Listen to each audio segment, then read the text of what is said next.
नाज़रीन, इस वक्त जो सूरत-ए-हाल है वो इंतहाई तशवीशनाक है। एक जानब तो फवाद चौधरी को जिस तरीके से पेश किया गया, इस तरह से किसी दहशतगर्द को भी पेश नहीं किया जाता। यूं लग रहा है कि शहबाज गिल की तरह का एक्शन रिप्ले शुरू हो गया। लेकिन अब मामला यहाँ पर रुकने वाला नहीं है, क्योंकि पाकिस्तान तहरीक इंसाफ की तरफ से बाज़ाब्ता तौर पर तमाम MPs MNAs को हिदायत जारी कर दी गई हैं कि फौरी तौर पर ज़मान पार्क पहुँचें। आज की रात परेशान कुन हो सकती है, लेकिन इस सब के अंदर कप्तान ने दबंग अंदाज अपना लिया है।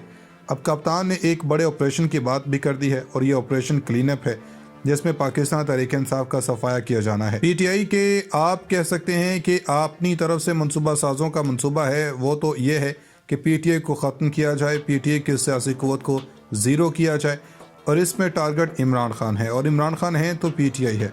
अब यहाँ पर बहुत बड़ी डेवलपमेंट्स हैं। सबसे पहले तो लाहौर हाई कोर्ट की और F8 की जितनी ताज़ा तरीन पेशरफ्त हैं वो बताएंगे कि असल में इस वक्त हुआ क्या। इस्लामाबाद की अदालत ने तहरीक इंसाफ के रहनुमा फवाद चौधरी के खिलाफ इलेक्शन कमीशन की जानब से दर्ज करवाए के मुकदमे में जिस्मानी रिमांड की इस्तदा पर फैसला सुनाते हुए 2 दिन का जिस्मानी रिमांड मंजूर कर लिया। पुलिस की जानब से 8 दिन की जिस्मानी रिमांड की इस्तदा की गई थी।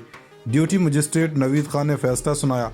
अदालत ने फवाद चौधरी को 27 तारीख को दोबारा पेश करने का हुक्म दिया।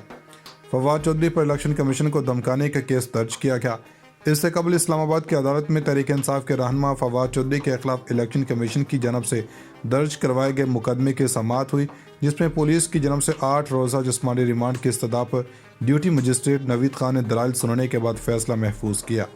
पुलिस के जिस्मानी रिमांड की इस्तदा पर फैसला महफूज होने पर रहनुमा तहरीक इंसाफ फवाद चौधरी का अदालत से कहना था कि जब तक फैसला नहीं आता मुझे फैमिली से मिलने की इजाज़त दी जाए। ड्यूटी मजिस्ट्रेट नवीद खान ने कहा कि बस 5-10 मिनट में फ़ैसला सुना देता हूँ। अदालत ने फैसले तक फवाद चौधरी की फैमिली से मुलाकात की इजाज़त दे दी। फवाद चौधरी को कमरा अदालत से हथकड़ी लगाए हुए बख्शी खाना मुंतकिल कर दिया गया। अहले खाना से मुलाकात के बाद फवाद चौधरी को मेडिकल के लिए पिम्स लाया गया। कार्डिक सेंटर में मौजूद डॉक्टर्स ने फवाद चौधरी का तिबी मुआयना किया। डॉक्टर्स ने फवाद चौधरी को तंदुरुस्त करार दे दिया। जुडिशल मजिस्ट्रेट नवीद खान की अदालत में सेक्रेटरी इलेक्शन कमीशन की दरख्वास्त पर समाअत का आगाज़ हुआ तो PTI के वकला ने फवाद चौधरी को हथकड़ी खोलने की इस्तदा की। फवाद चौधरी ने अदालत से कहा कि इस्लामाबाद पुलिस को कहें कि इस तरह ना करें, बाहर 1500 पुलिस वाले हैं, मुझे हथकड़ी लगाई हुई है, मैं सुप्रीम कोर्ट का वकील हूँ, 5 मिनट फैमिली से बात करनी है और 5 मिनट अपने वकला से। जिसके बाद इलेक्शन कमीशन के वकील साद हुसैन ने FIR का मतन पढ़कर सुनाया। अपने दलाल में इनका कहना था कि इलेक्शन कमीशन आईनी इदारा है, इलेक्शन कमीशन के पास इंतखाबात करवाने के तमाम इख्तियारात हैं। सोचे समझे मनसूबे के तहत इलेक्शन कमीशन को टारगेट किया जा रहा है। मुलज़म ने शहरियों को इश्तियाल दिलाने की कोशिश की। ये आवाम के लिए रोल मॉडल है। इनकी तकरीर का मकसद ग्रुप्स को इश्तियाल दिलाना था। लेकिन हालात कितने ख़राब और क्या क्या मनसूबा बनाए जा रहे हैं, किस तरह कप्तान को गिरफ्तार करने की कोशिशें हुई हैं, और अल्टीमेट टारगेट इमरान खान है, जबकि इनका जोर तोड़ने के लिए शाह महमूद कुरैशी और असद उमर की गिरफ्तारी भी मुमकिन तौर पर मनसूबा साजों के मनसूबे का हिस्सा है। शाह महमूद कुरैशी ने एक कारकुनान को पैगाम दिया था कि वो जल्द से जल्द ज़मान पार्क पहुँचें, क्योंकि कप्तान की गिरफ्तारी मुमकिन तौर पर हो सकती है, और ऐसे मुमकिन तौर पर इनकी गिरफ्तारी की खबरें भी मिल रही हैं। मगर खान ने भी दबंग अंदाज में मनसूबा साजों की नींदें उड़ाने का मुकम्मल बंदोबस्त किया हुआ है। कप्तान ने वाज़ेह कर दिया है कि मुझे गोलियां लगने के बाद किसी का डर नहीं, मैं अब जेल के लिए हर वक्त तैयार हूं, अगर हिम्मत है तो आकर गिरफ्तार करें। ये जो इस वक्त माइनस करने का मिशन है और एक पूरा सेल बना लिया गया और अपनी तरफ से कप्तान का सफाया करने का है मिशन, इस पर गामजन है। अब यहाँ पर इमरान खान की गिरफ्तारी की खबरें तो हैं, लेकिन इसमें सदर ममलिकत की आमद हुई है और वहाँ पर रूट के खसूसी इंतजामात हुए, गवर्नर हाउस भी गए। इस सब के अंदर आरफ अलवी ज़मान पार्क में कप्तान से मुलाकात के लिए भी पहुँचे। माल रोड का रास्ता भी बंद किया गया। ये मुलाकात बहुत अहम है। सदर का अभी भी बहुत ज़्यादा किरदार है।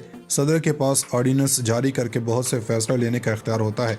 अब यहाँ पर कप्तान ने भी गुफ्तगू की है और पूरी कौम के सामने मुकदमा रखा। इन्होंने कहा कि मेरी आवाज़ बंद रखने की कोशिश की जा रही है, मैंने बहुत करीब से देखी है मौत को, मेरे डर ख़त्म हो चुके हैं, अदलिया और वकला बरदरी से मुखातिब हूँ, अल्लाह ताला ने बड़ी जिम्मेदारी सौंपी है। फवाद को क्यों गिरफ़्तार किया गया? किसी जमहूरियत में ये तो जुर्म थोड़ी होता है। आज़म सवाती का क्या कसूर था? शहबाज गिल अरशद शरीफ के साथ क्या किया गया सबको पता है। इस सब के अंदर कप्तान ने कहा कि अरशद शरीफ जैसा मुहिब वतन सहाफ़ी तो हो ही नहीं सकता। इसमें इन्होंने कहा कि मैं यकीन दिलाता हूँ मुझे जेल से डर नहीं है, जब अल्लाह का फैसला होगा तो टाइम आगे होगा या नहीं। मुझे जेल लेकर जाने लगे हैं, कोई डर नहीं है, आपको भी जेल से डरना नहीं चाहिए, कितनों को पकड़ेंगे। अपने मुल्क के हालात आपके सामने हैं। इस मुल्क का हर बासी परेशान हाल में है। महंगाई में इजाफा हर रोज़ का मामूल है। गुजरे कल बिजली सारा दिन गुम रही, रात 10 बजे के करीब आई, लेकिन वो भी घंटा घंटा के बाद जाने की खुशखबरी के साथ। ये इस मुल्क में हो रहा है जिसमें कुदरती वसाइल की कोई कमी नहीं। वजह इसकी वाज़ेह है कि इस मुल्क में जमहूरियत के नाम पर हुकूमती अमूर चलाने की जिम्मेदारी इन लोगों को सौंप दी जाती है जिन्हें हुकूमती अमूर चलाने के हरूफ भी नहीं आते। नतीजा हर तरफ बदनज़मी और बाइख्तियार आदमी बमा पूरा ख़ानदान लूट मार में मसरूफ़ है।